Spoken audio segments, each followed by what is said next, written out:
en el mundo. Donde ustedes van a ir, les aseguro que van a encontrar una paciente con preeclampsia severa o con preeclampsia, se los aseguro. Yo en mi época de surmista, por ahí, por Pascua, al fondo, ¿qué hora preeclampsia? ¿No? Una paciente pues llegó convulsionando. Entonces, donde ustedes vayan, les aseguro que van a encontrar una paciente con preeclampsia. Esta parte de la preeclampsia lo he dividido en dos. Uno vamos a hacer porque como es una enfermedad muy agresiva, o sea, si es cuanto más temprano se presenta esta enfermedad es mucho agresivo, porque la mortalidad tanto materna como prenatal es mayor. La gente se ha ido preguntando, ¿no? ¿Pero qué podemos hacer, ¿no? Para tratar de disminuir esas muertes maternas? Entonces ahora ya surgió la prevención y la predicción de preeclampsia. O sea, yo, como especialista, con ustedes como médicos, podríamos intentar tratar de predecir que esta paciente va a ser preeclampsia. A ese nivel estamos llegando en el preeclampsia. Les voy a enseñar a usar la calculadora para que ustedes puedan ver. Y luego, una vez que yo digo, esta paciente tiene el 90% de ser preeclampsia, probabilidad de ser preeclampsia, tengo que cerrarlo, ¿cierto? Eso se llama prevención. Entonces, la primera parte del tema lo he dividido en prevención y predicción de preeclampsia, y luego vamos a hablar del manejo de la preeclampsia severa. ¿Ya? Bien, antes de entrar a este tema, alguien me estaba preguntando de las ondas del arterio umbilical, ¿cierto? Esto es una onda umbilical normal. Todo esto es la sístole, esto es la diástole, ¿cierto? A medida que progresa la patología, a medida que la placenta sigue envejeciendo, a medida que la circulación de la placenta disminuye, lo que va a disminuir en la arteria umbilical es la diástole.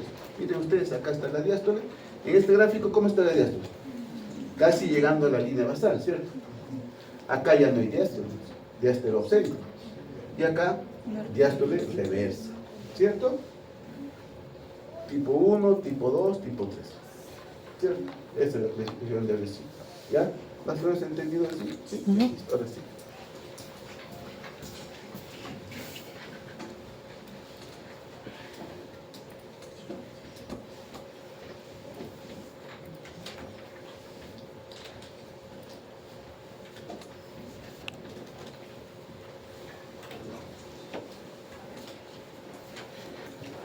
Los estados hipertensivos del embarazo es una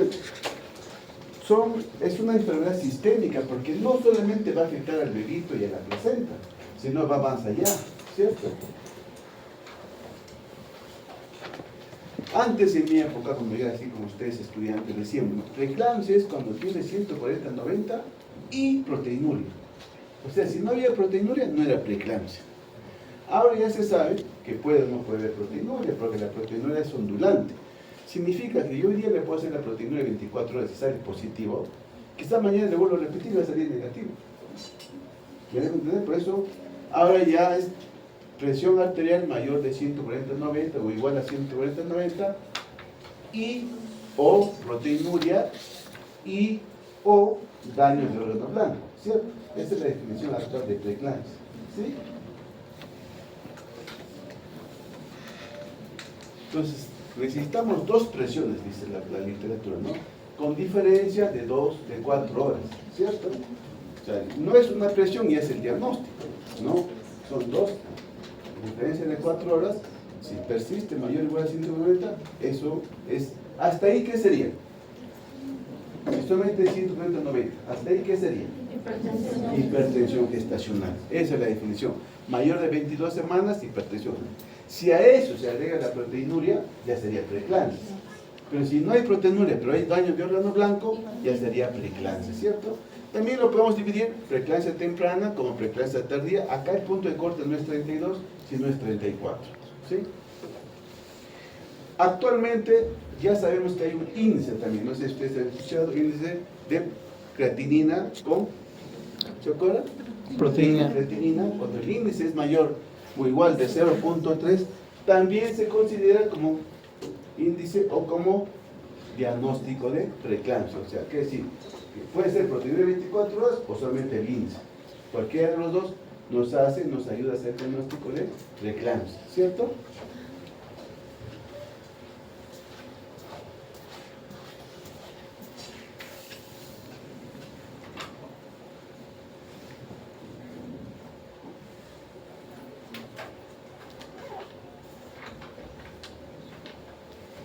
La fisiopatología es la misma que hemos conversado en la parte de RSIU. La mala invasión trofoblástica no llega a la arteria espiral adecuadamente, no rompe la capa media, por lo tanto no hay distensión de la arteria uterina. Eso hace que la paciente, conforme pasan las semanas, haya más resistencia vascular y la paciente comience con las presiones elevadas, ¿cierto? Eso se llama preeclampsia. Hay una mala invasión trofoblástica.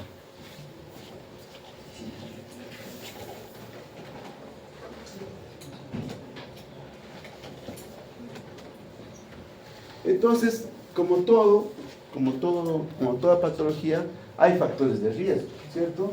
Hay muchas escuelas que dividen los factores de riesgo. Esta es una escuela, por ejemplo, de Inglaterra, la NICE, donde ellos dicen, no, vamos a clasificar en factores mayores y factores menores, ¿no?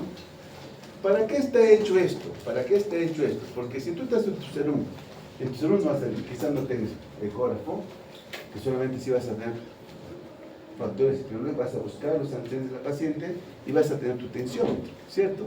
Cuando tú tengas esas dos, te va a ayudar a diagnosticar o a predecir preeclampsia. Pues yo voy a decir, esta paciente probablemente haga preeclampsia.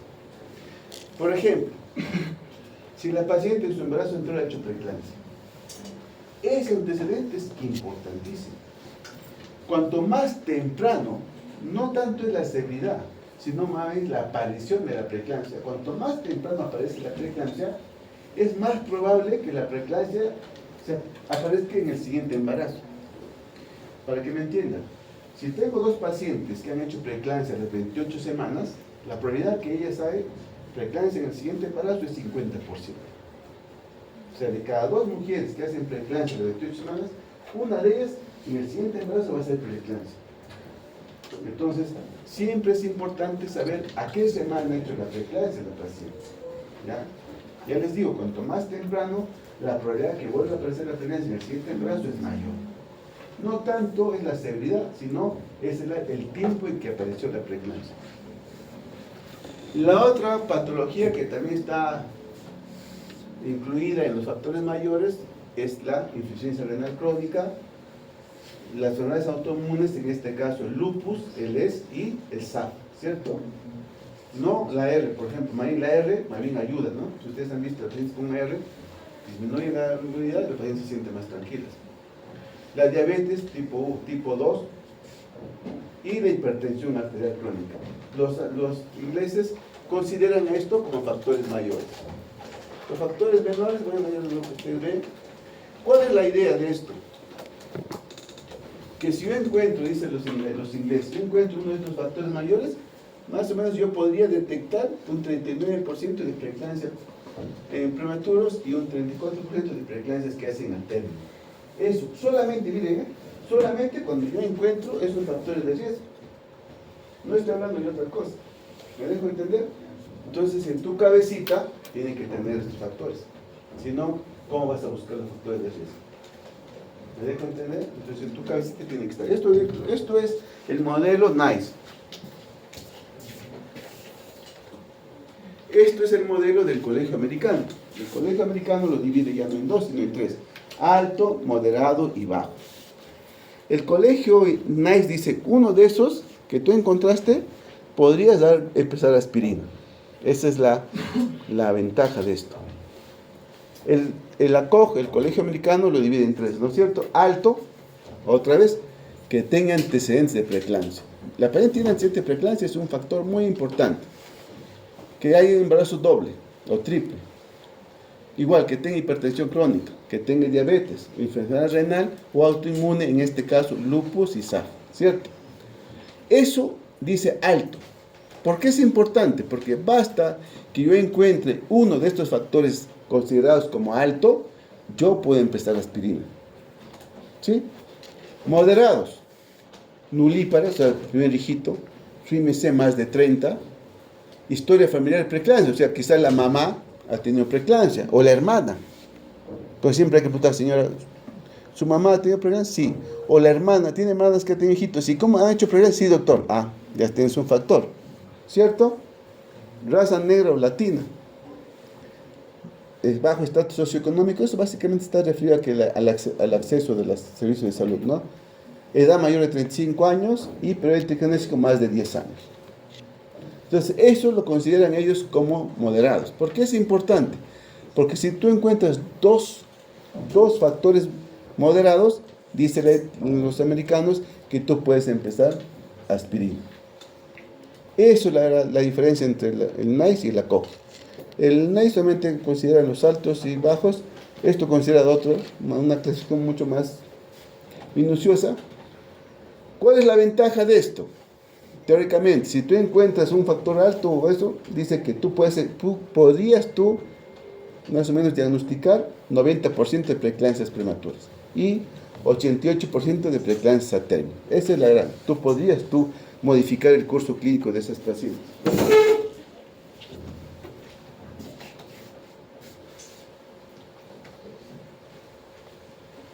Y luego aparece la Fetal Medicine Foundation, que es una sociedad de Inglaterra, donde ellos dicen, mira, no basta. ¿Por qué? Porque a veces cuando hacemos solamente eso, de hipertensión arterial crónica, diabetes, a veces sobrediagnosticamos el problema. Entonces los ingleses hicieron un algoritmo y dijeron, ya, pero algo más tiene que tener esta paciente, ¿no? Entonces ellos incluyeron las medidas biofísicas, como por ejemplo la presión arterial. La presión arterial es un factor. No es lo mismo porque normalmente si ya estamos hablando de que la invasión trofolástica adecuadamente pasa, ¿cómo debe estar la presión en una paciente de 12 semanas? Debe estar en 90, 60, 90, 50. Pero si no sucede la invasión trofolástica, no va a haber la extensidad, ¿cierto? No va a haber la ruptura de la capa media. Esta paciente va a tener presión de 120, 80, 110, 70, 110, 80. Entonces, los ingleses encontraron eso y lo han incluido en el tamizaje de predicción de preeclampsia. ¿Qué otra cosa ha incluido?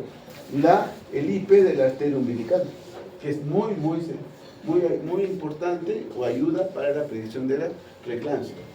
Y los marcadores bioquímicos, ¿no? Que es el factor de crecimiento placentario, el FTL1, no sé quién me preguntó, ahí está incluido, como factor para predicción de preeclampsia.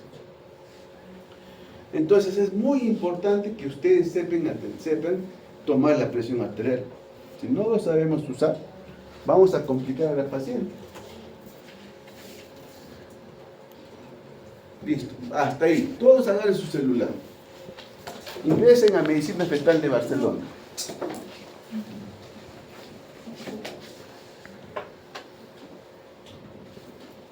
Voy a ver si por acá puedo.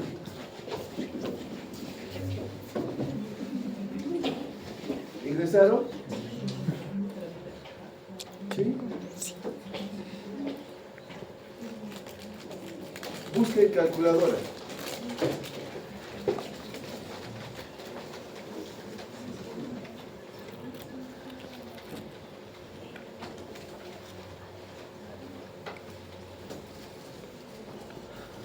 ¿Encontraron calculadora?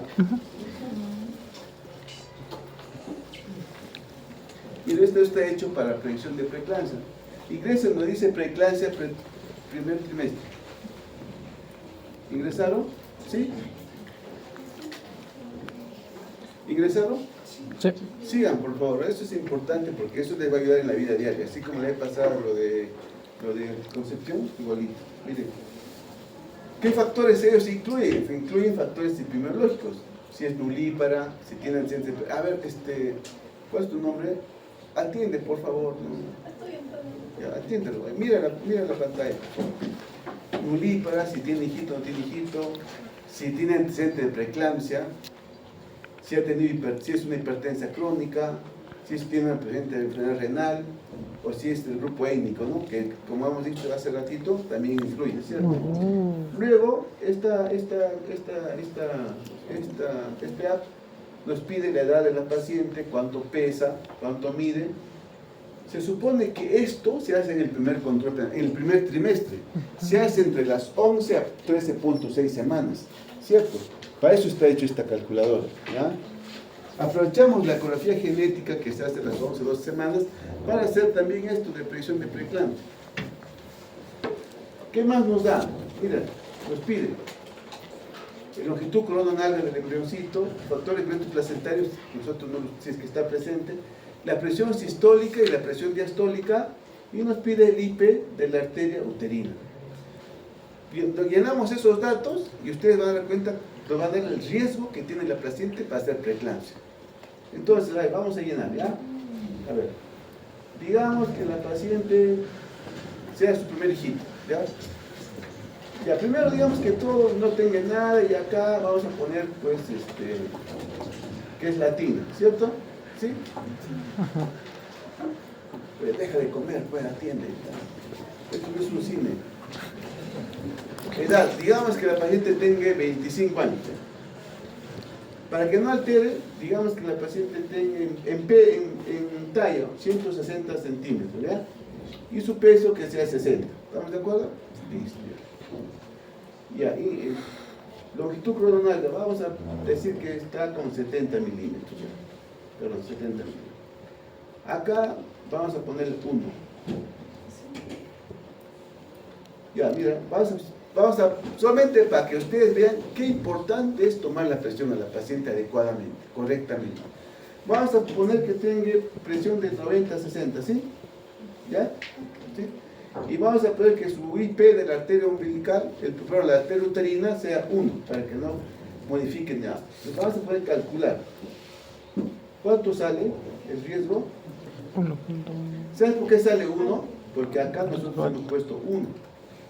No lo vamos a considerar. A ver. No consideren el factor de crecimiento placentario. ¿Sí? Bajo. ¿Me han entendido? ¿Me han seguido? Sí. Ya. ¿Cuánto sale el riesgo de esa paciente en su calculadora? Bajo. Sale 1 en... ¿En cuánto? 1 en 9.000. O sea, la probabilidad que hay de preeclampsia es nada, ¿cierto? ¿Sí? ¿Sí? María Fernanda, ¿no? ¿Tú? Sí, tú.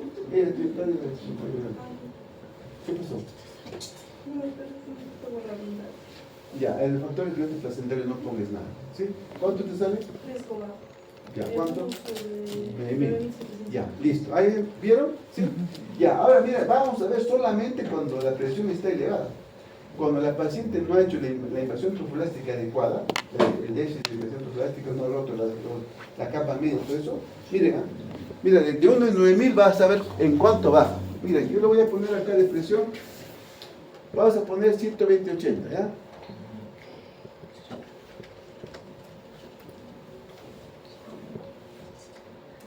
Calculen, ¿cuánto bajaba? 330. ¿Se dan cuenta de que la presión importa? Como tu voto importa, que dicen. ¿Sí? La presión importa. O sea, tomar adecuadamente la presión es muy importante en este caso.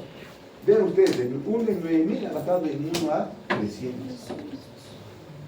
Entonces, también se ha hecho un estudio de la presión arterial. ¿Qué es mejor? ¿Tomar la presión arterial con el tensiómetro clásico que uno pone acá y comienza a insuflar, o la digital? Entonces, el estudio de la doctora Pu es una paciente, una doctora que es especialista en preeclampsia, todo esto, ha hecho un estudio y nos ha dado cuenta que cuando usamos este tensiómetro antiguo, la dispersión del cálculo de la presión arterial es mayor. ¿Me dejo entender? Con la digital es mucho menor la dispersión. Entonces, en ese estudio dice que es mejor usar el tensiómetro digital. ¿Se dan cuenta? Hasta eso está estudiado. Lo que también está estudiado es que deberíamos tomar 4 presiones a la paciente. 2 en la derecha, 2 en la izquierda y sacamos el promedio. La presión arterial media. O sea, ni el mayor ni el menor. Ustedes se dan cuenta y se van a dar cuenta en su futuro, cuando ustedes hagan su externado, pero van a hacer, ¿no? Van a dar cuenta y ustedes vean cuánto les toman la presión arterial a la obstetriz. Una sola vez. Nadie toma 4. Lo que se recomienda en este estudio es que debemos tomar 4 veces la presión. 2 en la derecha, 2 en la izquierda, sacamos el promedio y eso es lo que ponemos en la calculadora. ¿Sí? ¿Entendido? ¿Hasta ahí estamos más o menos entendidos? Bien ustedes, ya Ya sabemos que su presión está en 128. Miren, yo voy a poner, digamos que cuando yo le hago la ecografía, hago el Doppler de la arteria uterina y lo voy a encontrar patológico, ¿ya? Vamos a poner eso. ¿Cuál es el valor normal del índice ¿Uterina? el índice pulsátil de la arteria uterina? Ya, va a depender de la edad gestacional que tú tienes. Ya, vean ustedes, acá, en vez de 1, atiendan por favor, en vez de 1 yo voy a poner 2.9, ¿sí? IP, listo. ¿Cuánto es el riesgo? 1 de 3. Ah, ya.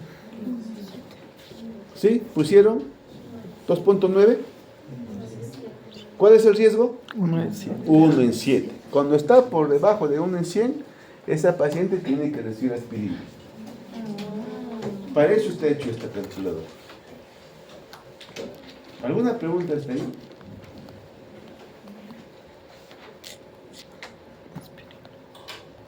¿Cuánto?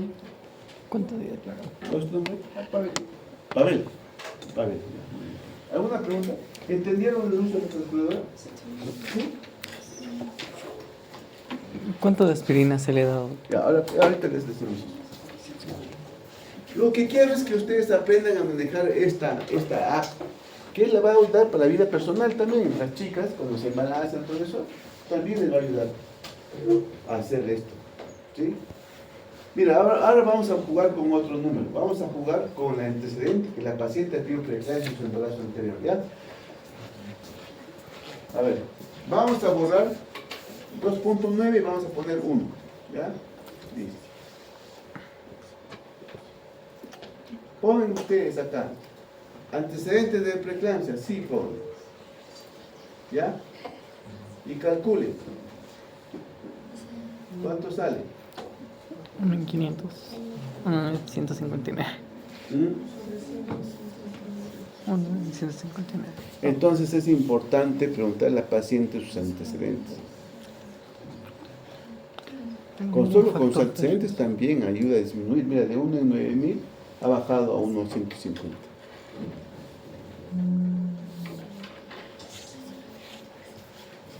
Hay otras calculadoras mucho más completas, pero eso es para fines prácticos, para que ustedes entiendan. Para fines prácticos, esta calculadora les va a ayudar en la vida diaria, como médicos,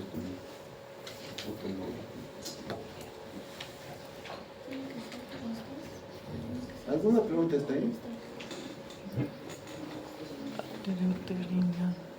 Entonces acá está, ¿eh? En conclusión es esto. Si es menos de 100, si el riesgo es mayor de 1 en 100, el riesgo en general, le hacemos su control prenatal. Pero si ya hemos visto que así está 1 en 7, 1 en 90, le damos aspirina. 150. La idea de aspirina es 150 antes de las 16 semanas, ¿no? Antes de 16 semanas. Dice la literatura, ahorita vamos a hablar también de esto, el GIELSI de salud, o sea, la guía clínica de salud, dice, podrías darle aspirina si tiene una paciente a las 20 semanas, pero el efecto ya no es el mismo. Esto de 150 es un estudio original, estudio ASPRE.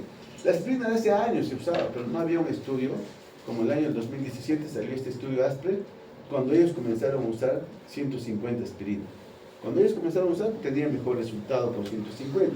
Y la otra pregunta, doctor, ¿y qué momento le voy a dar? ¿En la mañana, en la tarde, en la noche? El efecto mejor de la aspirina es en la noche, ¿cierto? En la noche. Porque se ha visto también que si tú le das en la mañana o en la tarde, su efecto no es el mismo que tú le vas a dar en la noche, ¿cierto? Entonces siempre hay que dar en la noche para dormir, ¿ya? Dice la señora, sus 150, usted pone su alarma, quizás todos los días a las 10 de la noche, y tiene que tomar. ¿Cuál es el gran problema de la aspirina? ¿Cuál es el gran problema de esto? Si tú dejas de tomar 4 a 7 días, digamos que estás en semana, digamos que Josefina se fue y viajó, ¿cierto? Se fue, no sé, a la Merced, Guaxapampas, un días libres, y se olvidó su aspirina. Y no tomó. Si deja de tomar más de 4 a 7 días, y está en la semana 29, es como no hubiera tomado nada. ¿Entendido? Entonces ustedes como médicos tienen que hacer que la paciente se adhiera al tratamiento. Muchas no lo llevan, lo toman de vez en cuando se les ocurre, eso no tiene ningún resultado. Entonces siempre hay que tomar 150, la dosis indicada, la dosis según los estudios que tienen mejor resultado, de noche, ¿sí? Y no hay que dejar la aspirina, no hay que dejar. Hasta las 36 semanas, ¿cierto? ¿Sí? Hasta ahí. Es lo mismo cuando yo encuentro factor de riesgo para el RSIU, también le doy aspirina, la misma dosis. ¿Listo? ¿Sí?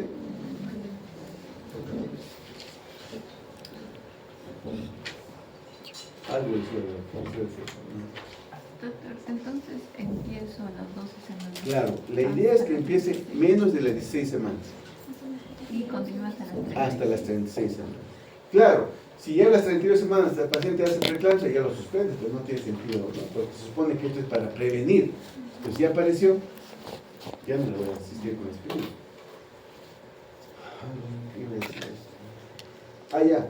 La aspirina, al final, lo que hace es que si estos pacientes con alto riesgo, que ya sabemos que probablemente van a hacer preeclampsia, no es que va a desaparecer la enfermedad.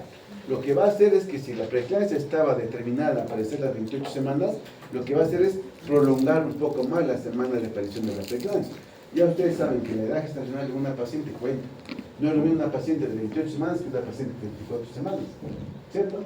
Porque el peso del dedito es diferente, ¿no? Entonces la aspirina tiene ese efecto. Retarda la aparición de la preeclampsia. Dicho sea de paso, la aspirina está para prevención de preeclampsia temprana, porque es lo que nos importa. Porque si ya tiene para la preeclampsia tardía, o sea, más de 34, imagínate que ya a 36 semanas, ¿qué hace con la gestación? Se acaba el problema.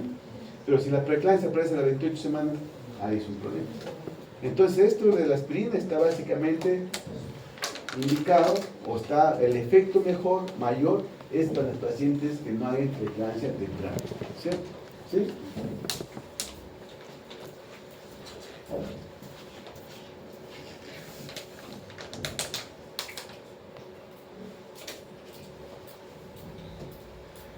La FIGO, también pensando en todos, ¿no es cierto?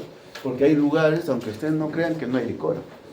Hay países, sobre todo los de África, que no tienen licor, no hacen droga. Ellos dicen, bueno, no tienes tanto, pero solamente, miren, antecedentes de primero con lo que hemos conversado y su presión arterial. Haciendo eso, puedes hacer una diferencia entre uno y otro. También hay, ¿sí? Lo ideal es que sea pues con factor de crecimiento placentario, lo ideal es que sea con IP de la arteria uterina, ¿no? El diagnóstico es mucho mejor, la detención es mucho mejor. Pero si no lo tienes, ya les digo, usan la calculadora y pueden ustedes hacer sus datos.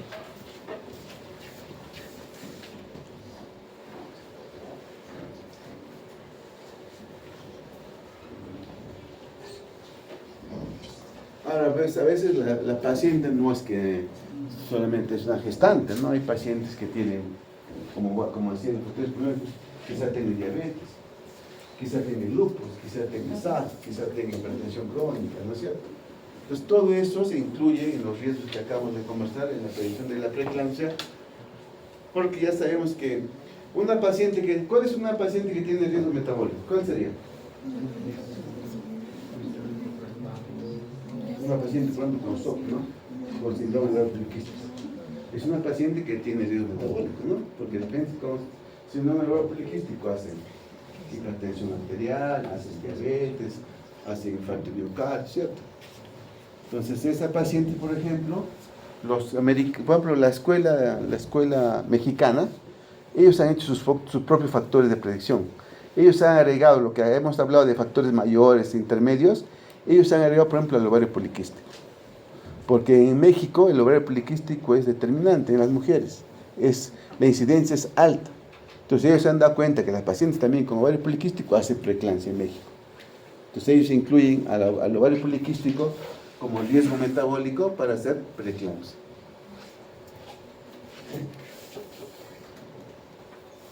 Miren, acá hay una serie de combinaciones que se han hecho los estudios. Vean ustedes, ¿ven?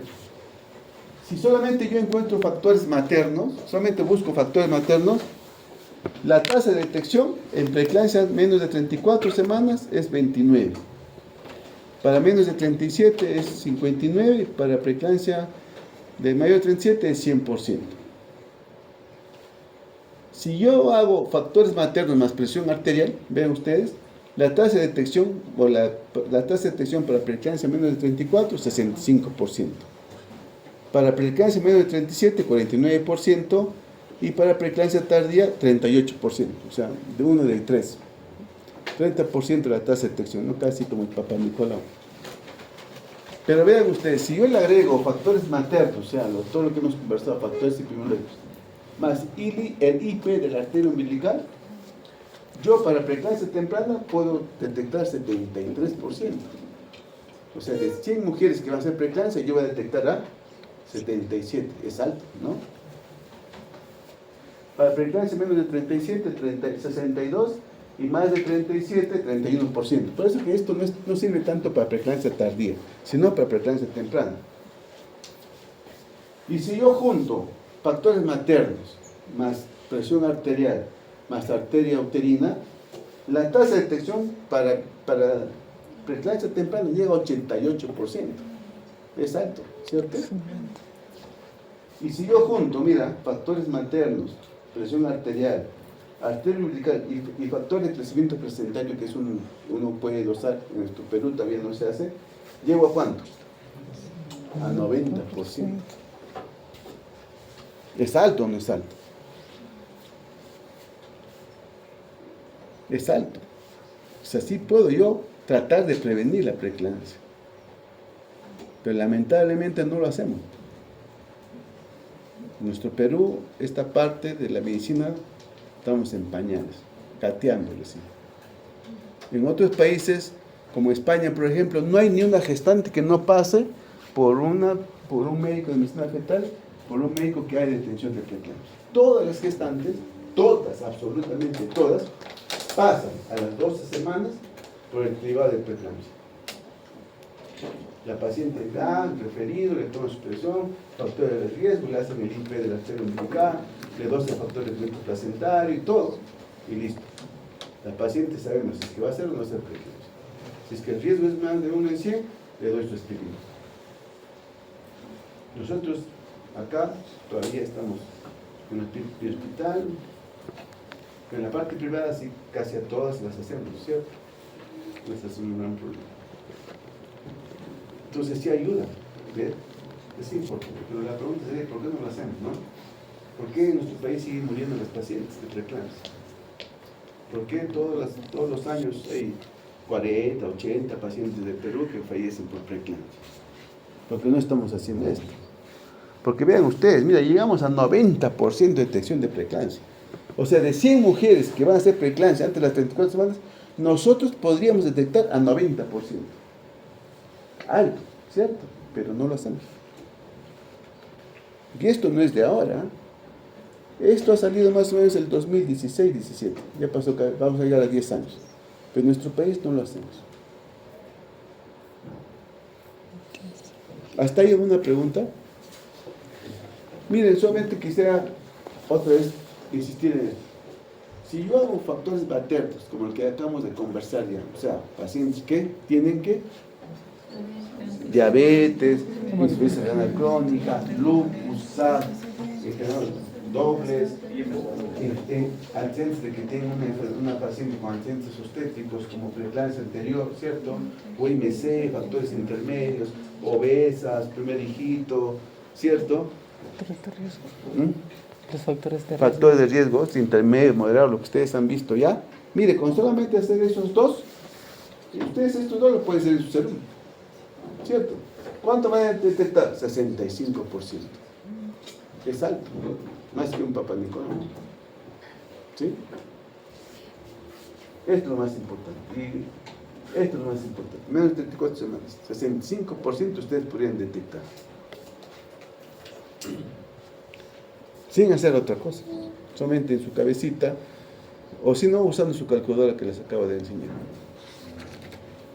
No es lo mismo, vuelvo a decir, ustedes han visto una paciente con 120-80 que una paciente con 90-60 de presión. Con solamente ver esta diferencia, yo estoy pensando que esta paciente probablemente va a hacer preeclampsia. Entonces, lo ideal es que ustedes aprendan a tomar la presión. Es más, se compra su tensión digital y se lo llevan a su salud. Le toman 2 a la derecha, 2 a la izquierda y le sacan el promedio, eso ponen en la calculadora. Cuando ustedes hagan su rotación de externado, ustedes solamente vean cuántas veces toman la presión los ejercicios. Y se les aseguro que no va más de 1. Por ahí 2 si es que no lo han tomado bien. Más no va. Pero el estudio es bien claro. 2 en la derecha, 2 en la izquierda, saco el promedio. Ustedes cuando hacen su internado van a darse con sorpresa. Es decir, viene la paciente por emergencia, le toman la presión, 140, 90, ya hospitalizan. Y están arriba, 90, 60, 160 de presión. ¿Cuánto gastamos? Día cama. En la salud, 650 soles. Más todos los exámenes que le hacen, 1000 soles. Al final casi sale 1400 por no tomar la presión adecuada. En China, ¿qué hacen los chinos? A cada paciente gestante le dan su tensión. Y ella se va a tomar su presión en su casa, como fuera un mapa. Que es un monitoreo de presión arterial ambulatoria, ¿sí? Y entonces ya van cuando ya está un poco elevado. ¿Alguna pregunta está ahí? ¿Todo más o menos claro? Sí.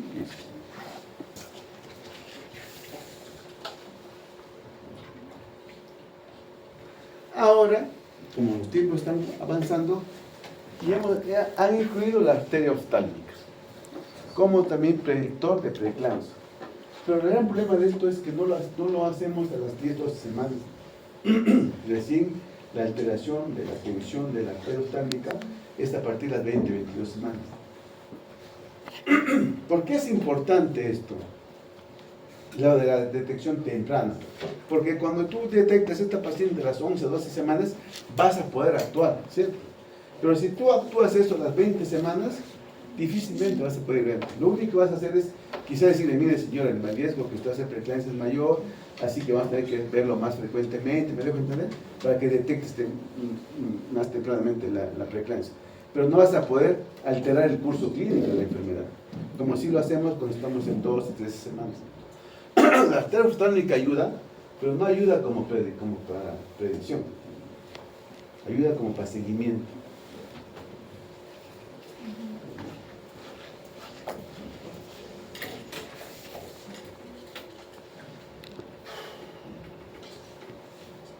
También se ha estudiado todos esos factores de riesgo, cada uno qué factor de riesgo tiene más. Lo que se ha determinado es que hay 2 factores muy importantes para la preeclampsia. Uno que sea el antecedente de preeclampsia, que es muy importante, el riesgo es de 8.4 más, y lo otro es que sea una paciente con hipertensión crónica. Esos son los 2 factores más importantes. Por eso que ustedes cuando hacen su serum, o cuando su vida diaria, tienen que saber diagnosticar una hipertensión crónica. O sea, siempre hay que tomar la presión a la paciente. Muchos no lo hacemos. Entonces, por ahora, llévese a su casa que tiene que tener su tensión digital. No cuesta mucho, 150, 200, pero ya. Ahí está, ¿eh? La manera de tomar la presión. Hasta esto han estudiado. ¿Cómo lo tomo? Sentado, echado, parado. ¿Se dan cuenta? Todo está estudiado. Sentadito. Ahí.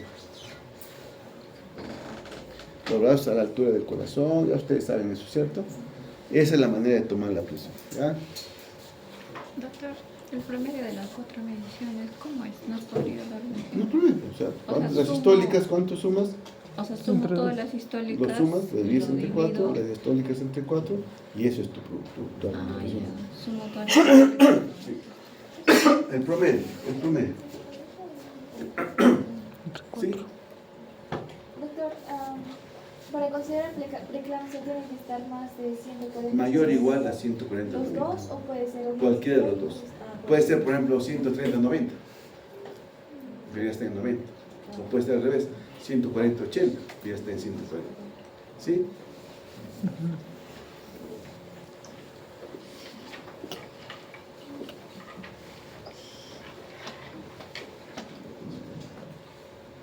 Ya, lo otro que está de moda ahora, no tanto de moda, pero ya, si ustedes han revisado lo que les he mandado en la literatura de preeclampsia, en el diagnóstico de preeclampsia ya aparece factores de crecimiento, los factores antiongogénicos y angiogénicos, ¿cierto?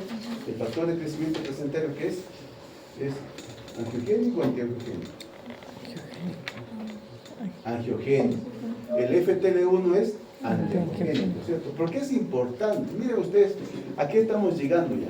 Normalmente, ¿qué hacía en el hospital? La gente venía porque le dolía la cabeza, porque se echaba los pies, qué sé yo, ¿cierto?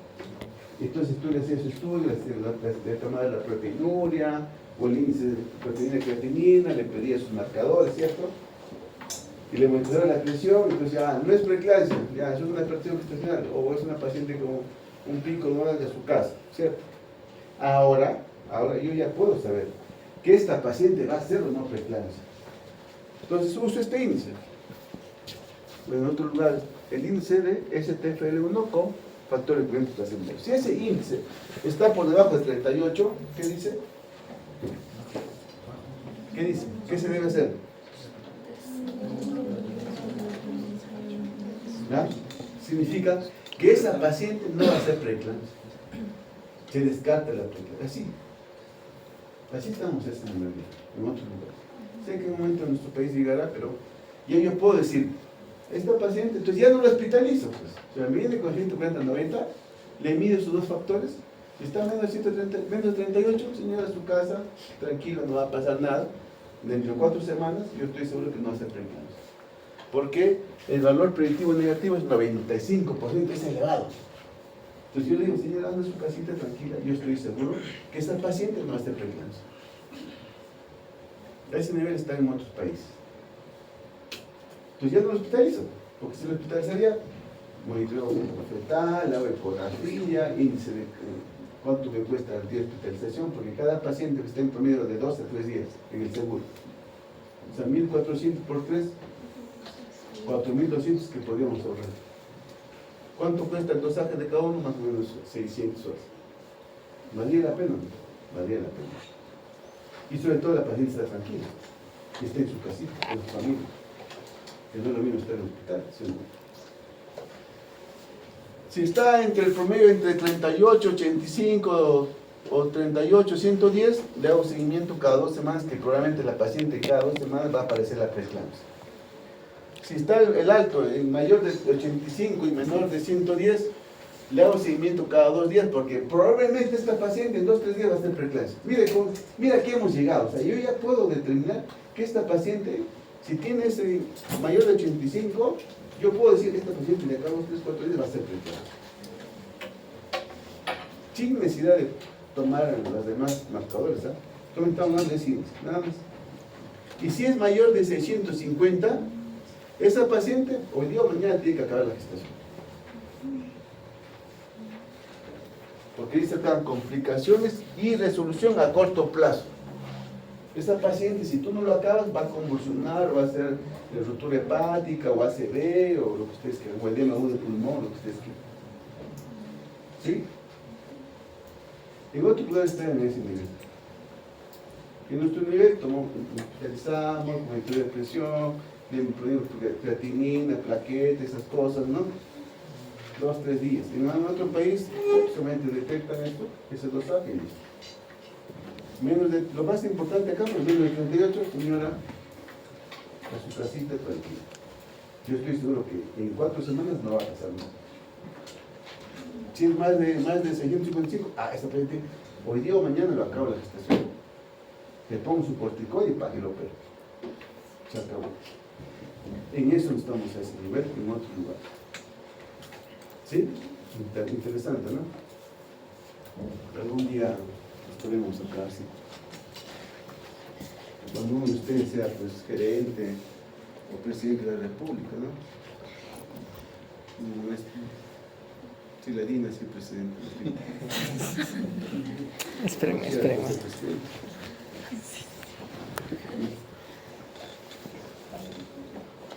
Esa es la arteria uterina. Esto es un punto importante para que vean. Miren esto, ¿ves? Eso se llama notch, ¿no? ¿Ustedes han visto? Esto, en realidad debería venir la onda y caer acá. Pero acá está haciendo como una muesca, ¿no? ¿Sí? ¿Lo ven? Eso se llama notch. Cuando la paciente tiene eso, Su IP de la arteria uterina está en 2.8, 2.9 o 3. Está patológico. Importante medir las arterias uterinas. ¿Sí?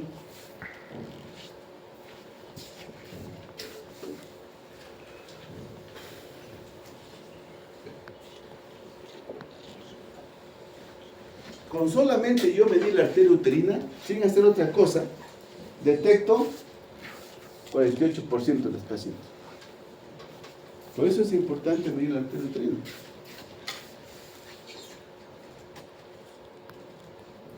Esta es la arteria oftálmica, la que estamos conversando, que ya está más o menos ingresada.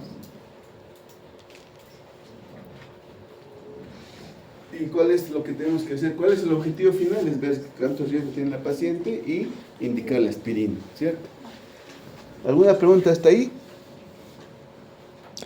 ¿En pacientes sin hipertensión pueden hacer preeclampsia? Hay un 5%, sí. Hay un 5% que puede hacer, entre comillas, que todo entre comillas está bien y puede ser preeclampsia, sí. Pero a veces esas pacientes que, entre comillas, su presión está normal, al puerperio hacen preeclampsia. ¿Alguna pregunta hasta ahí? Más o menos entendido. Hemos querido más o menos hacerles entender que podemos predecir la preeclampsia ya y podemos prevenir. En prevención lo que está demostrado es la aspirina, ¿no? Hay las estatinas, hay la metformina, hay la heparina, pero todavía los estudios no son concluyentes. Cuando salió, por ejemplo, la metformina, porque el 2016 salió metformina, era un boom. Así como la aspirina, era un boom. O sea, todos daban a metformina porque habían encontrado unos estudios. ¿En qué pacientes? ¿Quién usa metformina? Esas pacientes no hacían preeclampsia. Había un grupo que no hacía preeclampsia. La gente dijo, uy, ya encontramos, ¿cierto? Y en Chile hubo un congreso internacional de 3 días de metformina, nada más, para que vean. Y cuando fuimos a ver, cuando asistimos al congreso, al final nos damos sorpresa que la dosis para la metformina, para que tenga efecto en preeclampsia, eran como 4.000, o sea, como 4 o 5 tabletas. Entonces, pero claro, le das, pero así por licencia. Entonces ya no se usó. 4 días para esto. La conclusión, no sirve. Hago una pregunta de prevención y prevención. ¿Está claro? Miren ustedes, a mí me gustaría que cuando ustedes ya sean médicos, hagan algo de esto. Porque no hacemos nada, porque si no, cambiaría. Nuestros índices de mortalidad materna cambiaría, ¿sí o no? Pero no cambia. Estamos lo mismo. O sea, en el mundo, cada 4 minutos se muere una gestante por preeclampsia. En el Perú estamos, si mal no recuerdo, en 3 a 4 días. Bastante, ¿no? ¿Alguna pregunta en predicción?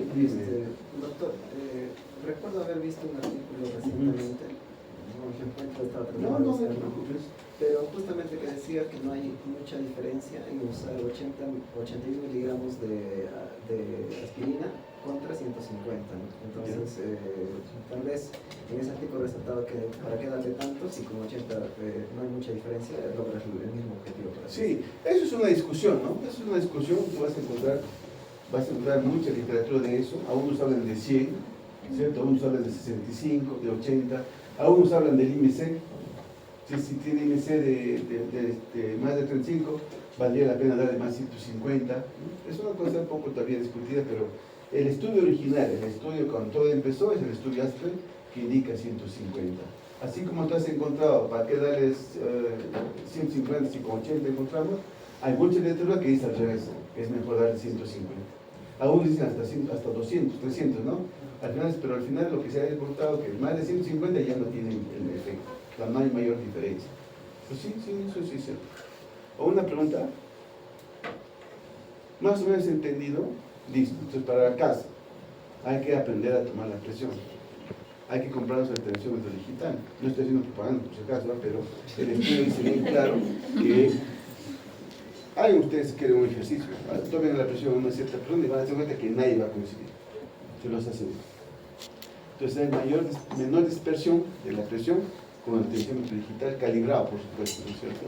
Es como que en la época de la pandemia, ¿se acuerdan que en la época de todos tuvieron el tensiómetro, el termómetro digital? Que no servía, ¿no es cierto? ¿No? Mejor sería el de mercurio. ¿Alguna pregunta en lo que es predicción y prevención de preeclampsia? ¿Alguna pregunta? Sí, ya sabemos cuáles son los factores epidemiológicos, según la POC, mayores, intermedios, según la NICE, mayores y menores. ¿Sí? Eso tiene que quedar claro, por favor. Que luego hemos visto que hay dos de esos factores que son mucho más importantes. El antecedente de la preeclampsia y que sea hipertensa crónica. ¿Ya? ¿Alguna pregunta? Se ha estudiado con el calcio, se ha estudiado con la vitamina D, se ha estudiado con metformina, con estatina, con heparina, pero hasta ahora lo que más me está demostrado, mejor resultado es la aspirina, ¿cierto? ¿Alguna pregunta? ¿Más o menos entendido? ¿Sí? Sí.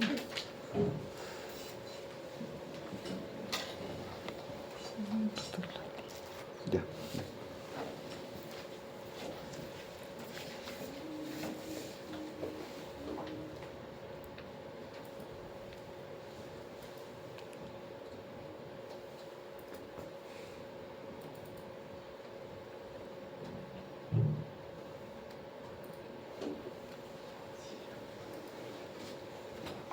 Entonces ahora lo que vamos a ver es el manejo, básicamente el manejo, ¿ya? ¿Cómo voy a hacer?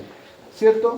Dicho sea de paso, ustedes ya, imagino que han leído, han revisado qué es una hipertensión gestacional, qué es una preeclampsia, qué es una hipertensión crónica y qué es una preeclampsia, que son sobre la regla de la hipertensión crónica, ¿cierto? Sí, ¿cuál es tu nombre? Víctor. Digamos que viene una paciente y no tiene ningún control prenatal, tiene 35 años, y tú le encuentras, viene a las 28 semanas y tú le encuentras 14 meses. ¿Ya? ¿Listo? ¿Entendiste la pregunta?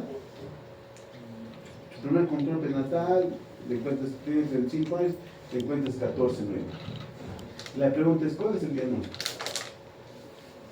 ¿O qué diagnóstico podrías tú estar pensando?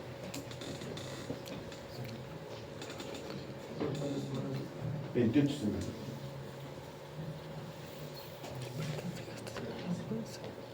¿Cuánto? Está gestando. ¿Tienes alguna idea?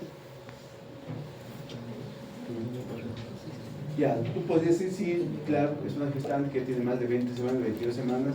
¿Podría yo pensar una persona? Sí, podría notar. ¿Algo de usted decir? ¿Tú, cuál sería tu diagnóstico? Una hipertensión gestacional. Ya, muy bien. ¿Alguien opina diferente? ¿Alguien? ¿Y por qué no puede ser una hipertensión crónica? Porque sería... Porque tiene 130 meses. Y es su primer control prenatal. ¿Cómo? La crónica antes de las 20 semanas, 4 horas. Pero si tú no le has tomado, si su primer control a las 28 semanas. Es parte. Tiene que tener hipertensión antes del embarazo. Ya, pero tú dices, señora, antes del embarazo todo está, sí, pero incluso está ahí. Repetir la toma. Ya, muy bien, es una evaluación. Le tomaste y está con 149. Sí. ¿Ya? ¿No son 4 todos? Ya, a las 4 horas le tomas y está en 149. La pregunta es, ¿cómo diferencias una hipertensión gestacional de una hipertensión crónica? Daño de órgano diana. Excelente. Entonces ahí yo recurro al daño de órgano blanco. Pues. ¿Cierto? ¿Cómo hago? ¿Qué investigo? Ya, entonces tengo que hacer una proteinuria, que una ecografía para ver cómo están sus riñones, ¿qué más? Le haré un fondo de ojo, le haré un ecocardiograma porque ya tiene hipertrofia ventricular, ¿no es cierto? Entonces tenemos que saber, porque así va a suceder, eso es del día a día. En el hospital vienen pacientes que nunca se han controlado y están conscientes, ¿qué haces? Entonces, ¿será una hipertensión gestacional o será una hipertensión crónica? Tengo que saber diferenciar, porque si no, el manejo es diferente. Porque si es una hipertensión gestacional, yo lo tendré que observar. Si es una hipertensión crónica, tendré que dar tratamiento. ¿Sí? ¿Entendido?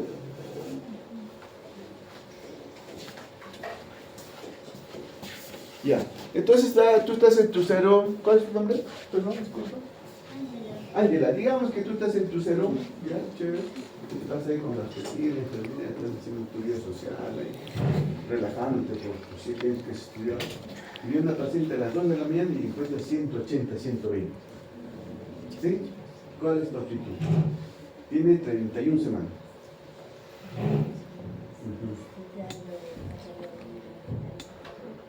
¿Queda claro una preeclampsia?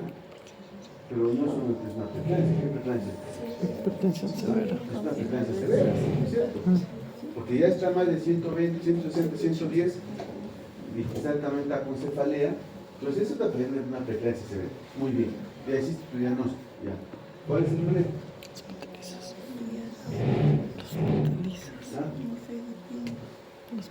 ¿Cuál es tu nombre? Sandy.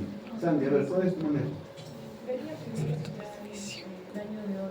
Ya, tú estás en tu salón, o sea, no hay laboratorio, olvídate de eso. Ay, son Ya, muy bien. Entonces en ese momento se convierte en una crisis hipertensiva, ¿cierto? Es una emergencia, como toda emergencia. Es el ABC, ¿no? Día, todo lo que usted ya sabe, ¿cierto? Ya, muy bien. Entonces tengo que manejar. Muy bien, tú dices, Juan, sulfato de magnesio, ¿cierto? Digamos que la enfermera es Karen. Dile, Karen, ponle sulfato. Karen te va a decir, doctora, ¿cuánto le voy a poner? Entonces tú tienes que indicar. ¿Cómo lo vas a indicar? Ya, doctora, no hay cloruro.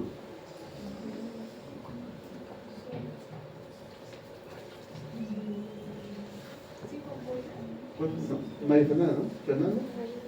Fernanda, a ver, tú. 4 gramos.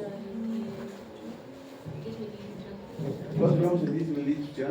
¿Cuánto vas a pasar? ¿En cuánto tiempo? Porque ella te dice, doctora, ¿cómo lo voy a pasar? Que dice que... A ver, ¿cuál es el nombre? Paola, a ver, ¿tú qué opinas?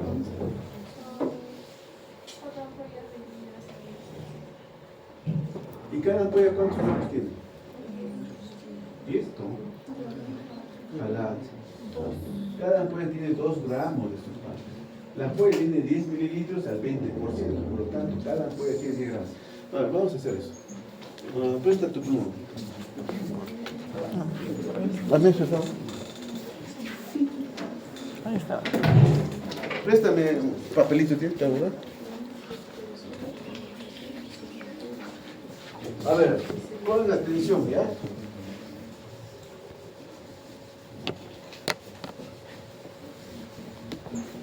Punto 1 no es cloruro, es solución, ¿no? Puede ser destroza. En Colombia usan destroza, por ejemplo. Lactato de rinco, que es mucho mejor, mucho más fisiológico, ¿cierto? Entonces, lo único que no tiene que ser es hemacel, esas cosas, poligelínico, ¿cierto? Puede ser cloruro, destroza, o lo que ustedes quieran. O sea, un litro de solución, ¿sí? Ya les digo que la ampolla de sulfato viene en 10 mililitros al 20%. Entonces, en cada ampolla viene 2 gramos de sulfato, ¿sí? Por lo tanto, yo tengo que mezclar en mi caja azul, ¿no es cierto?, de clave azul. Yo voy a tener 1 litro de solución, ¿verdad? Cualquier litro. Una litro.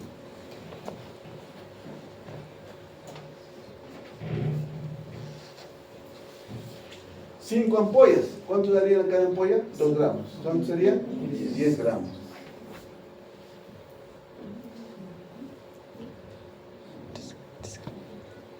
¿Sí? ¿Ya? ¿Estamos de acuerdo? Entonces yo le voy a quitar un 0 a cada uno. Entonces por cada 100 cc que yo tengo, ¿cuánto va a tener?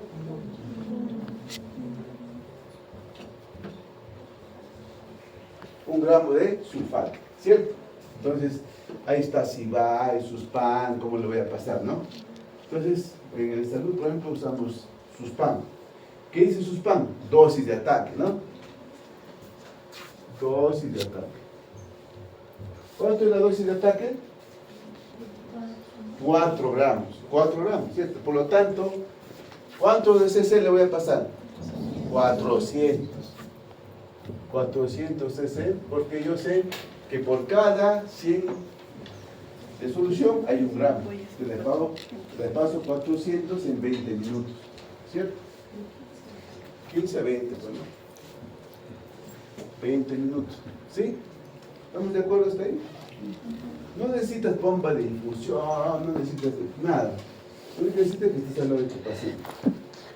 Abres 20 minutos, porque es que no te abres a chorro y hasta 20 minutos pasas 400. Ya estás hecho tu dosis de ataque, ¿cierto? Dosis de mantenimiento, ¿cuánto es? 1 gramo, ¿cierto? 1 gramo. Sería, ¿ah? 100, pues, ¿no? ¿No o no? Sería 100 cc por hora, que al final eso se convierte en 33 gotas por minuto. ¿Entendido?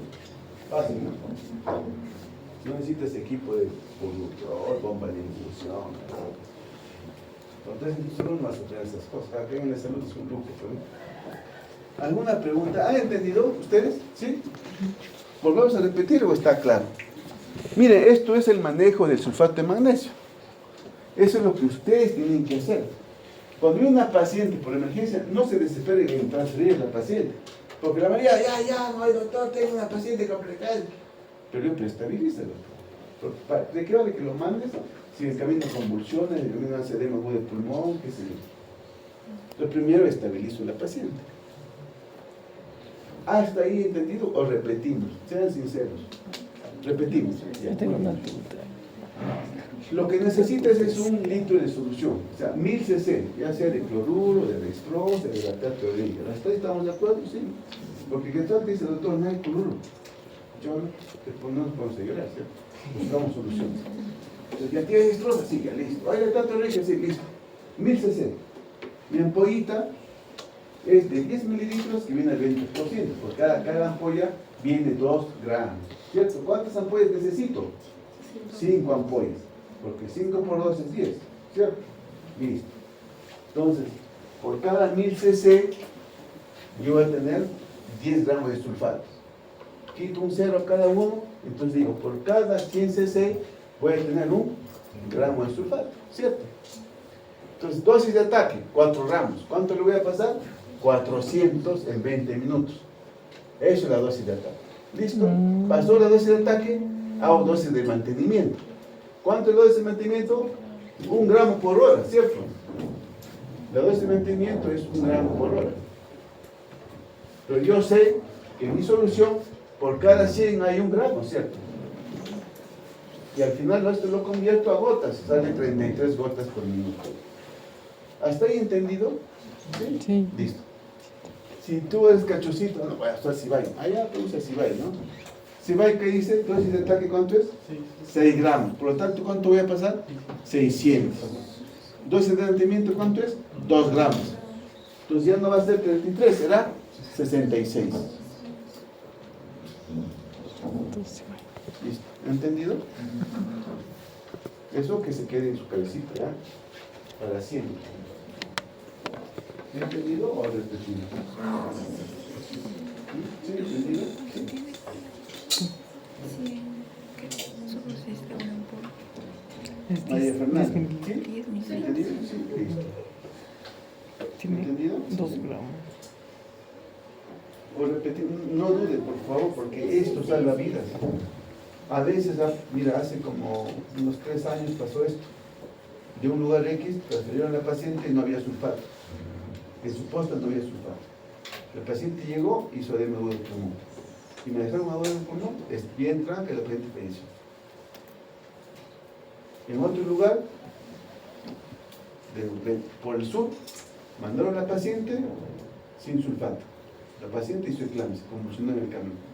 Llegó al hospital convulsionando. ACV, falleció. Por eso es importante el sulfato. Cuando ustedes sean médicos, cuando están en su posta, tienen que asegurarse que en su posta haya sulfato. Y si no hay, o sea, compre tu bolsillo. Porque no, eso te va a evitar problemas.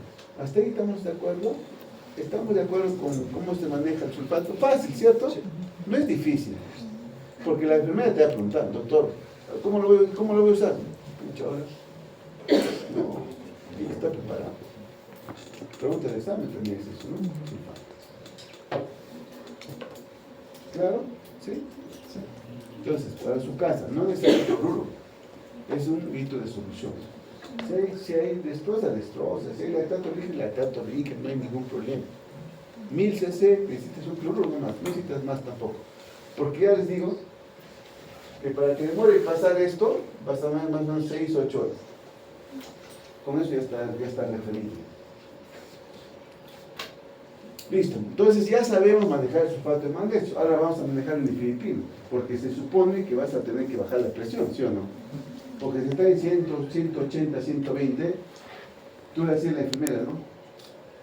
Disculpa, ¿tu nombre? Ángela, ya, estamos con Ángela. Ángela, tú vas a decirle, digamos que la enfermera es María Fernanda, ¿no? Ya, tú dile, a ver, ¿cómo vas a decirle? Dele de Filipina, va a decir, ¿no? Y ella te dice, doctora, ¿qué dosis le voy a poner? Dile. Dile, tú, responde. Pucha, ella va a decir, la enfermera va a decir, esta doctora es la única que habrá salido de la UPLA, seguro. Ya, 10 miligramos, ¿cierto? Ya, le diste ya, María Fernanda, debe 10, ya, le va a dar oral, sublingual. Sublingual. Sí, podría darle sublingual, sí, pero no, acuérdate que el efecto es bajo, hace mucha hipotensión, disminuye el flujo de las arterias uterinas y puedes causar un poco de sufrimiento fecal. Entonces, le podrías dar sí, pero lo mejor es violar. Le das violar, ya, María Fernanda le dio. Entonces, ¿a cuánto tiempo le vas a tomar la presión? A ver. Claro, porque si no, ¿cómo ibas a saber que si le ha hecho efecto no de la pastilla? 20, ¿tú qué dices? Tiempo de vida y media del Filipino. 15 a 20 minutos. Entonces, ¿te das cuenta que yo tengo que saber eso? Porque si no, ¿qué momento voy a tomar la presión? Entonces, María Fernanda en 15 a 20 minutos toma la presión. Toma la presión, María Fernanda. Digamos que sale 160, 110. Dile, doctora, ha salido 160, 160 sobre 110. ¿Qué vas a hacer? Porque sigue alto, ¿sí o no? A ver. Se repite, ¿alguien? Se duplica la dosis. Ya no es 10, sino es 20. Y entonces a los 20 minutos toma otra vez la presión. ¿Sí? La literatura dice que entre la tercera dosis aparte ya está controlada la presión. ¿Sí? ¿Hasta ahí entendido? ¿Cuál es el objetivo de la presión? ¿A cuánto tenemos que llevar la presión? Claro, no llevarlo a 90, 60. Eso es por debajo de 160 a 110, o sea, 155, 150, 100, 105. Si llegas ahí, estás controlado. No lleves la presión a 90, 60. ¿Ya? Esa es una mala costumbre. ¿Hasta ahí estamos de acuerdo? ¿Más o menos entendido o repetimos? ¿Sí? ¿Cuál es tu nombre?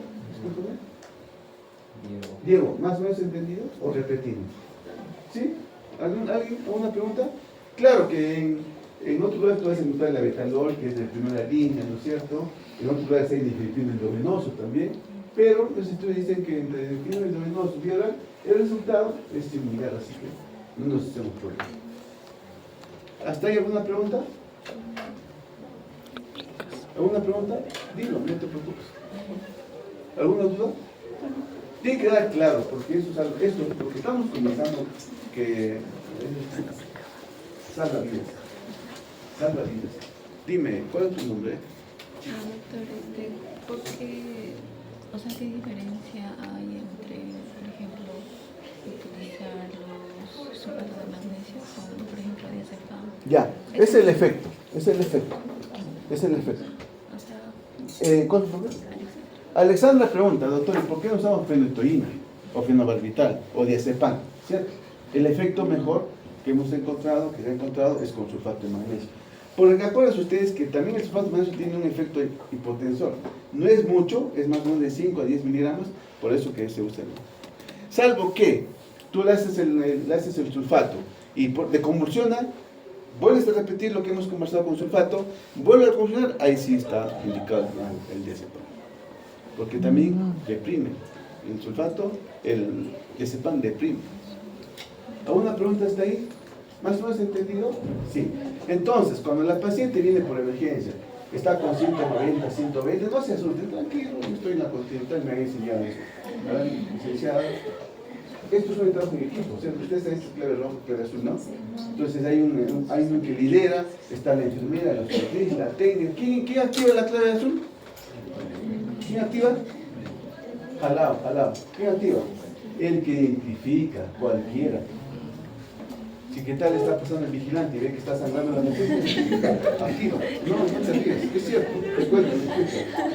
Hace 2025, hace 10 años, te lo digo, un cierto colega le dijo a su paciente que la placenta previa podía dar a luz parto vaginal. Miren lo que ha dicho, no sé dónde lo he estudiado, pero bueno, hay que respetar, es médico. Entonces, ya tenía 40 semanas. Usted sabe que la placenta previa 37 semanas se termina y no hay otra cosa. Pero cierto colega le dijo a su paciente, no te preocupes, puede dar parto. La paciente está hospitalizada, ahí en el salud. Ese tiempo nuestra sala de presencia era el 5º piso. O sea, tenés que ir a tu camilla, pasar el ascensor, subir con el ascensor y ir hasta el 4º. Ahora nuestra sala de presencia está en el 4º piso. Vamos corriendo. Era más o menos a las 3 de la mañana, ¿sí? Cuando todos estaban durmiendo, ¿sí o no? La enfermera, todos estaban durmiendo, el médico, estamos durmiendo. Yo estoy incluido porque estaba de guardia. Y el vigilante, no sé por qué motivo, la vigilante, porque hay mujer, pasaba por él y la que estaba al lado de la cama de la paciente, señorita, la paciente está sangrando. Y la vigilante se acercó y vio que estaba sangrando. Dijo, hasta que le llaman, hasta que se levante y haga esto, todo, se pone y la cama era un charco, era un charco. La placenta previa, así como sangra gotita, puede comenzar a abrirse y sangra hasta que se muera la paciente. Miren, ese ratito, hasta que llegamos. De ahí de su cama a la sala de pruebas, le dio 8K. Llegó 8K.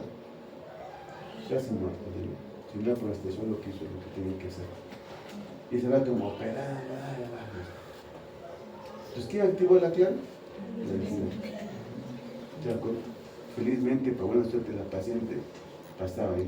Si no pasaba, amanecía y la frente estaba muerta. Entonces siempre hay que tener cuidado con esos diagnósticos de placenta previa. Les digo, así como una gotita, sangra 1 litro, 2 litros y se muere la paciente. En conclusión, entonces, paciente con preeclampsia severa, identifico, ¿no? Presión 170, 180 y 120, muy bien, activo mi clave roja, ¿cierto? ABC, doble vía, todo lo que ustedes ya saben, ¿sí? ¿Qué es lo que primero haría, el nifedipino o el sulfato? Alce la mano el que dice sulfato. Alce la mano el que dice nifedipino. Y alce la mano el que dicen los dos. Es simultáneo. Es simultáneo. Por eso que es un equipo. Por eso que es un equipo. Por eso que esto es. Activa la clave roja, está el equipo, ¿sí o no? La enfermera, el estetista, el médico, la técnica, el laboratorio, qué sé yo. Entonces, uno está dando sulfato, el otro está indicando el nifedipino, ¿no es cierto? Es simultáneo, no es primer paso y segundo paso, no. Es simultáneo. ¿Ya? No se olviden. No es primero sulfato. No. Simultáneo. Este nifedipino, ahora está poniendo sulfato, ¿me dejo entender? Sí. Listo. Entonces ya tiene 31 semanas. Ya controlamos la hipertensión. Ya dimos el tratamiento para la eclampsia, que es el sulfato. ¿Qué nos falta? Tiene 31 semanas. ¿Ah? Maduración sistémica, ¿cierto? ¿Cómo se usa? ¿Cuánto? Beta-metasona, ¿cuánto? 12, muy bien. Si no tienes beta, dexa, ¿no? Dexa 6 cada 12. Lo que sí es importante es que ustedes coloquen en la hoja de referencia que van a hacer, digamos, a qué momento estás poniendo el sulfato, o perdón, la dexa o la beta. Porque si la paciente llega, digamos, de Río Negro, ¿no? Porque sí llega, y no ha puesto, ¿qué momento ha puesto la de entonces, ¿qué haces? Tendrás que volver a empezar. Perdiste tu tiempo. Pero si tú pones ahí, dexametasona, 10 de la mañana, exacto, entonces ya sabes que a las 10 de la noche le toca la otra dosis. Pero si no pones nada, entonces ahí, por ejemplo, el protocolo de sulfato de magnesio, suspat, listo. Ya sabemos que he puesto carborama, ¿cierto? Ya todos nos estamos entendiendo. Dexametasona, beta, tal hora. Entonces ya el que recibe ya sabe que cuándo va a completar la dosis. ¿Sí? Listo. Entonces ya le hemos hecho lo que es la crisis hipertensiva, nos hemos evitado a que no convulsione la paciente, le hemos dado maduración sistémica. ¿Qué falta? Falta uno. Neuroprotección ya estás haciendo con el sulfato. Finalización. ¿Ah? Finalizar. ¿Qué falta? Ya, pero digamos que estás en tu salud, ¿no? Sonda Foley, muy bien, para ver las diuresis. ¿Qué más falta? Oxígeno. Oxígeno. No tanto. Ya sabes que el oxígeno no es tan beneficioso, ¿no? Porque ya sabes que el oxígeno crea radicales libres y eso va. Ya uno es saber cómo vamos a funcionar. Sí, sí, está muy bien. O sea, no siempre, será quizá manejo expectante, si logras controlar todo eso, manejarás mejor. Otro, falta vigilar toxicidad, muy bien. Ya, ¿qué más? Doctor Federal, ¿qué más? El bebito. El bebito no escucha ni latidos. Bienestar fetal. Falta medirle la altura, escuchar sus latidos, porque hay un... ¿Cuáles son preeclampsia severa? ¿Cuáles son uno de los indicadores de preeclampsia severa? Cuando en la vasijita. ¿Qué busco? ¿Qué busco? ¿Ah? ¿No? No, eso DPP, desprendimiento de placenta. Entonces, por eso yo busco el tono, pues, esto estoy evaluando. ¿Cierto? Listo. Cuando la paciente es una paciente con diagnóstico de preeclampsia severa, hay daño de órgano blanco, ¿cierto? Entonces, ahora vamos a aprender en orden. En el cerebro, ¿qué pasa? ¿Ah? ACV, ¿qué más? Cefalea, ¿qué más? Escotomas, ¿qué más? Autopsias, ¿cierto? Convulsiones, ¿no? Listo. El cerebrito. Pulmón, edema agudo del pulmón. Hígado, ya, dolor, ¿cierto? Dolor en hipocondrio derecho, ¿cierto? Epigastralgia, ¿cierto? ¿Qué más? Aumento de transaminasas. Aumento de transaminasas. ¿Qué más en hígado? ¿Qué más? Transaminasas. ¿Algo más? Listo. Cerebro, pulmón, hígado, riñón. Riñón, creatinina más de 1.1. ¿Qué más? Oliguria. Insuficiencia renal, oliguria, ¿cierto? ¿Sí? Ya, listo. Entonces ya sabemos. Hígado, cerebro, pulmón, hígado, riñón, sangre. Plaquetopenia menos de 100.000. ¿Qué más? ¿Qué más? Hemólisis, ¿cómo ves la hemólisis? Lactato de estrógeno. LDH, lactato, ¿no? LDH, ¿no? Después de sí. LDH, ¿cierto? Hemólisis. Entonces, ¿qué más es? ¿Cómo más puedes buscar la hemólisis? En la lámina periférica, esquistocitos, ¿cierto? Listo, entonces ya estamos. Cerebro, pulmón, hígado, riñón, sangre, bebito. Bebito. ¿Ah? Signos de preeclampsia severa en el bebito. Bueno, la DPP, ¿cierto? Es residuo temprano. ¿Entendido? En orden. Cuando uno lleva un orden, aprende un poco más. Si es una paporreta, nos olvidamos. ¿Cierto? Lo repetimos. Cefalea, fotopsias, escotomas, ¿cierto? ¿Sí? ACV, convulsiones, pulmón, edema agudo del pulmón, hígado, tejido tegmental, epigastralgia. ¿Por qué es la epigastralgia? No, podría ser una ruptura hepática, pero no es de... ¿Por qué la epigastralgia? ¿Me puede indicar una ruptura hepática? ¿Por qué sucede la epigastralgia? ¿Ah? ¿Por qué? ¿Por qué se distiende? ¿Ah? ¿Sí? ¿Qué dijiste? Hay una, ¿qué es? Necrosis periportal. Sangra, se rompen los espacios, se distiende la de sangre, se distiende la causa de Cristo. Y eso es la introducción de estaciones elevadas. Por eso, estaciones elevadas es eso. Entonces, si hay estaciones elevadas, ¿qué también puede sospechar? ¿Y qué puede sospechar? Estaciones elevadas. ¿Ah? Gel. Gel. Hemólisis, enzimas hepáticas elevadas y plaquetopenia. Entonces, cuando ustedes ven una paciente con epigastralgia, sospechen en gel. ¿Ya? Entonces, cefalea, fotopsias, escotomas, eclampsia, ACV, edema agudo del pulmón, epigastralgia, transaminasas elevadas, riñón, oliguria, creatinina más de 1.1, ¿cierto?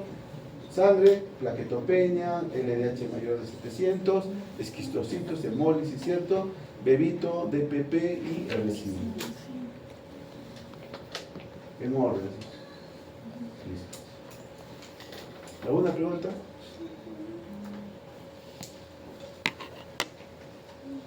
¿Entendido? ¿Sí? ¿Claro? Eso es el manejo de la preeclampsia severa. ¿Alguna pregunta? Entonces, en su clave azul tiene que haber sulfato, tiene que haber nifedipino. Si no hay, cómprenlo, que los aseguro le va a salir más barato. Porque la agua cuesta 350, 400 por el primer día. Y son como 10 veces que vas a ir. ¿Alguna pregunta? Eso es el manejo de la preeclampsia. Eso tiene que quedar claro, cómo es el manejo. Ya sabes, nifedipino, ¿no? A 15, 20 minutos otra vez tomo la presión, duplico la dosis, ¿cierto? Y así. Ya, la siguiente pregunta. ¿Cuál es tu nombre? Fátima. Digamos que ya estás con tu equipo, bacán, ya controlaste la presión, todo, pues, la vas a referir, ¿cierto? Digamos que estás en Río Negro, o sea, de acá a 8 horas, 10 horas de Huancayo. La vas a referir. ¿Qué vas a hacer en la referencia? ¿Qué vas a decirles? Ya, tú puedes traerlo, ¿no? O quizás va a venir obstetriz, ¿no? ¿Qué vas a ver en el monitoreo? ¿Qué vas a hacer el seguimiento? ¿Cómo vas a trasladar a la paciente? A ver. Ya, muy bien. Tengo que estar monitorizando la presión, pues, ¿no?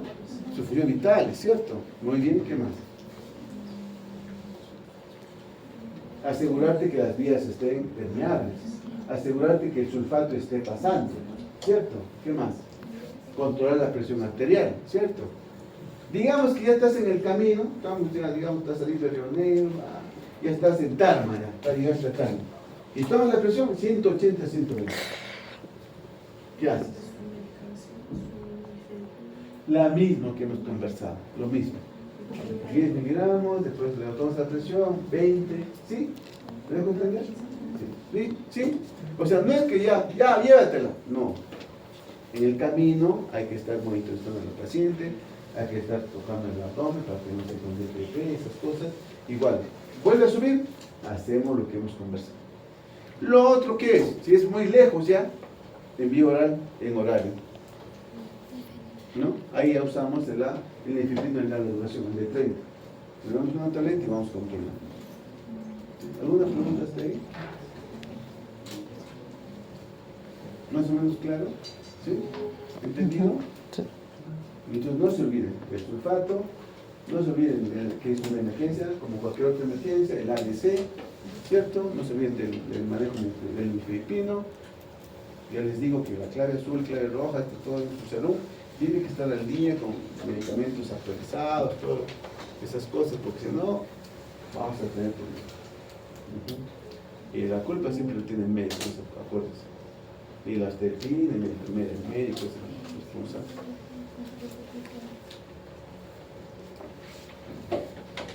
La siguiente pregunta, ¿cuál es tu nombre? Daisy.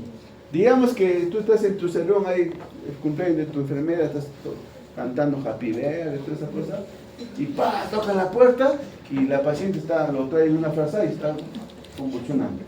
¿Listo? ¿Sí? ¿Qué vas a hacer? Está convulsionando. Pero está convulsionando, no vas a poner, pero si está convulsionando, no vas a preocupar, ¿no? ¿O sí?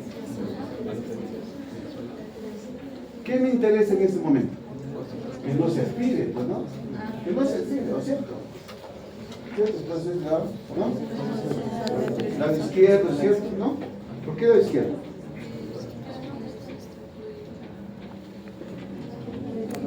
O el lado izquierdo, cuando convulsiona, ¿qué se pone? ¿El lado derecho o el lado izquierdo? El lado claro, este es más radical, pues es así, ¿cierto? Claro. Entonces, eso, te le pones una gasa al lado de su boca para que no se dañe. Si quieres, esperas que deje de convulsionar, haces todo lo que tienes que hacer. No te desesperes, tranquilo. ¿Alguna pregunta? Ángela, ¿no? Daisy, ¿y cómo tú podrías diferenciar que no es una epilepsia? Porque de ahí puede suceder. ¿Sí o no? A ver, ¿cómo está? O sea, hay una diferencia entre la convulsión de la eclampsia con la convulsión de la epilepsia. Hay diferencia. En la epilepsia hay pérdida de conciencia, o sea, no te recuerdas. Te puedo decir que en la eclampsia es lo mismo.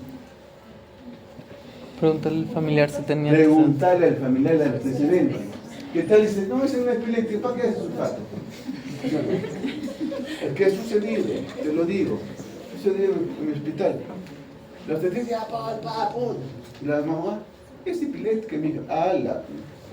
¿Qué hacemos? Ya está con sulfato. Pues. Por eso que es importante la historia clínica. Por eso que es importante el llenado del CLAP. Porque este cartoncito no es un juego. Ah, sí, no, ya listo. Hay que saber preguntar a la paciente. ¿Alguna pregunta? ¿Más o menos entendido? ¿Sí?